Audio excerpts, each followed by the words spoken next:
Narración. Capítulo 9. Muchos han destacado la rapidez con que Muad'Dib aprendió. Las necesidades de Arrakis, las Bene Gesserit, por supuesto, conocen los fundamentos de esta rapidez. Para los demás, diremos que Muad'Dib aprendió rápidamente porque lo primero que le enseñaron fueron los fundamentos del aprendizaje. Y la primera lección, la certeza de que podía aprender. Es perturbador descubrir que mucha gente cree que no puede aprender y que más gente aún cree que aprender es difícil. Muad'Dib sabía que cada experiencia es una lección en sí misma de la humanidad de Muad'Dib por la princesa Irulan. Paul fingía dormir en la cama. Le había sido fácil hacer como que se tragaba el somnífero del doctor Yue. Contuvo una risita. Hasta su madre se había creído que dormía. Él había sentido deseos de levantarse y pedirle permiso para explorar la casa, pero sabía que no se lo habría concedido. Aún había demasiados peligros. No, así era mejor. Si me marcho sin pedir permiso, en realidad no habré desobedecido ninguna orden. Y no voy a salir de la casa, donde estoy seguro. Oyó a su madre y a Yue hablando en la otra habitación. No entendía muy bien qué decían, algo sobre la especia, los Harkonnen. La conversación crecía y disminuía en intensidad. Paul dirigió su atención al cabecero tallado de la cama, uno falso fijado a la pared y que ocultaba los controles de la estancia.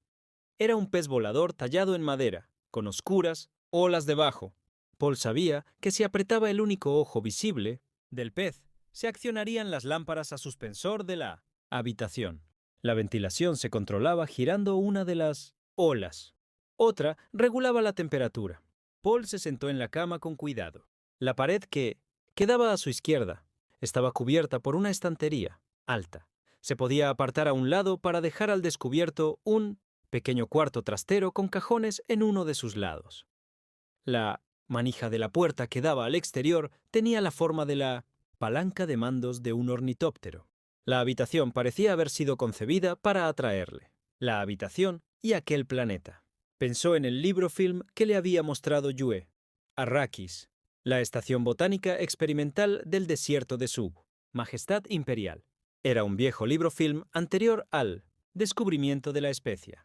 Un enjambre de nombres revoloteó por la mente de Paul, todos con su fotografía. Gracias a los impulsos mnemotécnicos del libro, saguaro, arbusto burro, palmera datilera, verbena de arena, prímula. Del atardecer, cactus barril, arbusto de incienso, árbol de humo, arbusto creosota, zorro mimético, halcón del desierto, ratón canguro.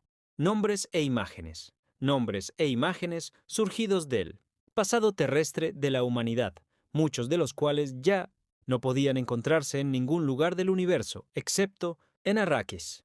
Tantas cosas nuevas que aprender. La especia y los gusanos de arena. Una puerta se cerró en la habitación contigua. Paul oyó cómo los pasos de su madre se alejaban por el pasillo. Sabía que el doctor Yue encontraría algo para leer y se quedaría en la estancia. Era el momento de explorar.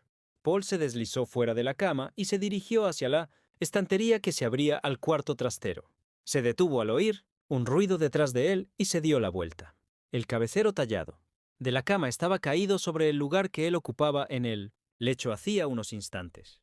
Paul se quedó de piedra, y fue esa inmovilidad la que le salvó la vida. Del interior del cabecero salió un pequeño cazador, buscador de no más de 5 centímetros de largo. Paul lo reconoció de inmediato, era un arma asesina que todo niño de sangre real aprendía a conocer desde su más tierna edad. Era una peligrosa y fina aguja de metal dirigida por un ojo y una mano que se hallaban en las inmediaciones. Se clavaba en la carne y luego se abría camino a lo largo del sistema nervioso hasta el órgano vital más próximo. El buscador se alzó y empezó a recorrer la estancia de un lado a otro. Paul empezó a pensar rápidamente en todo lo que conocía sobre las limitaciones del cazador-buscador. El débil campo de suspensión distorsionaba la visión del ojo. Transmiser solo disponía de la luz ambiental, por lo que el operador debía confiar en el movimiento. Un escudo podía ser útil para retrasar al buscador y darle tiempo para destruirlo, pero Paul había dejado el suyo en la cama. Una pistola láser podía abatirlo, pero eran armas caras y delicadas que necesitaban un mantenimiento constante. Y si impactaban contra un escudo, activo existía el peligro de causar una explosión pirotécnica. Los Atreides confiaban en sus escudos corporales y en su habilidad. Paul se había quedado sumido en una inmovilidad catatónica y sabía que solo podía confiar en su habilidad para enfrentarse al peligro. El cazador-buscador se elevó otro medio metro. No había dejado de oscilar por el entramado de luces y sombras de la ventana mientras sondeaba la estancia. Debo cogerlo, pensó Paul, pero el campo suspensor lo hará resbaladizo por la parte inferior. Debo sujetarlo con fuerza. El objeto volvió a descender medio metro, giró a la izquierda y dio la vuelta a la cama. Emitía un débil zumbido. ¿Quién lo está manejando?, se preguntó Paul. Tiene que ser alguien que está cerca. Podría gritar para llamar la atención de Yue, pero seguro que le ataca nada más abrir la puerta. La puerta que estaba detrás de Paul y daba al pasillo rechinó. Se oyó una ligera llamada y luego se abrió. El cazador-buscador pasó rozando su cabeza y se dirigió hacia el movimiento. La mano derecha de Paul se abalanzó al instante hacia el artilugio mortal y lo cazó. Zumbó y se retorció en su mano, pero gracias a la desesperación consiguió aferrarlo con todas sus fuerzas. Golpeó la punta del objeto contra el metal de la puerta de un violento giro. Notó cómo el ojo se rompía entre sus dedos y el buscador quedó inerte en su mano. Pero no dejó de sujetarlo con fuerza para asegurarse. Paul levantó la vista y se encontró con la mirada, impávida y totalmente azul, de la Shadowed Mapes. «Vuestro padre me ha enviado a buscaros», dijo la mujer. «Hay un grupo de hombres esperando en el pasillo para escoltaros». Paul asintió, sin dejar de centrar toda su atención en aquella extraña mujer vestida con las holgadas ropas marrones de los siervos. No dejaba de mirar el objeto que él sostenía con fuerza en la mano. «He oído hablar de esas cosas», dijo. «Me habría matado, ¿no es así?» Paul tuvo que tragar saliva antes de poder hablar. Yo era el objetivo, pero venía hacia mí, porque te estabas moviendo. Luego se preguntó, «¿Quién es esta criatura?» «Entonces me habéis salvado la vida», dijo ella. «He salvado nuestras vidas. Hubierais podido dejar que me atacase y huir», dijo la mujer. «¿Quién eres?», preguntó Paul. «La Shadowed Mapes, el ama de llaves». «¿Cómo sabías dónde estaba?» «Me lo dijo vuestra madre. La encontré en las escaleras, que conducen a la cámara extraña, al final del pasillo». Señaló a su derecha. «Los hombres de vuestro padre están esperando. Deben de ser hombres de Hawat», pensó. «Tenemos que descubrir quién manejaba esta cosa». «Ve con ellos», dijo.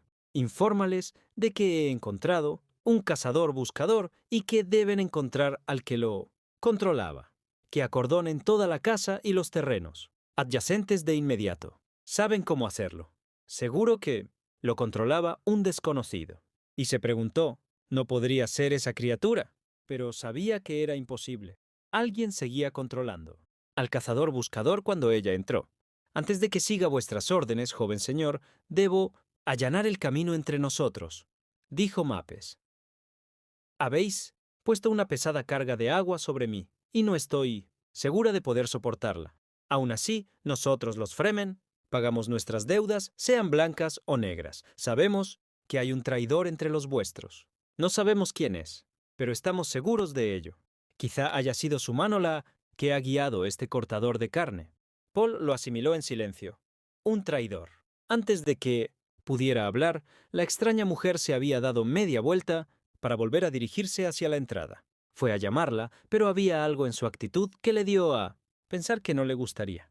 Le había dicho lo que sabía y ahora se marchaba para cumplir sus órdenes. Los hombres de Hawat empezarían a recorrer todos los rincones de la casa en un minuto. Su mente divagó hacia otros fragmentos de la conversación. La cámara extraña.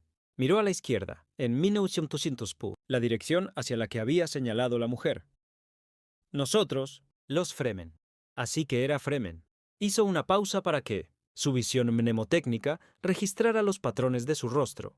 En su memoria, rasgos de tonalidad oscura, piel arrugada, ojos totalmente azules, sin blanco. Le aplicó la etiqueta. La Shadowed Mapes. Sin soltar el buscador destruido, Paul se dio media vuelta y volvió junto a la cama. Cogió su cinturón escudo con la mano izquierda, se lo ciñó y lo activó mientras empezaba a correr por el pasillo hacia la izquierda. La mujer había dicho que su madre se encontraba allí en 1900, algún lugar después de bajar por unas escaleras en una cámara extraña.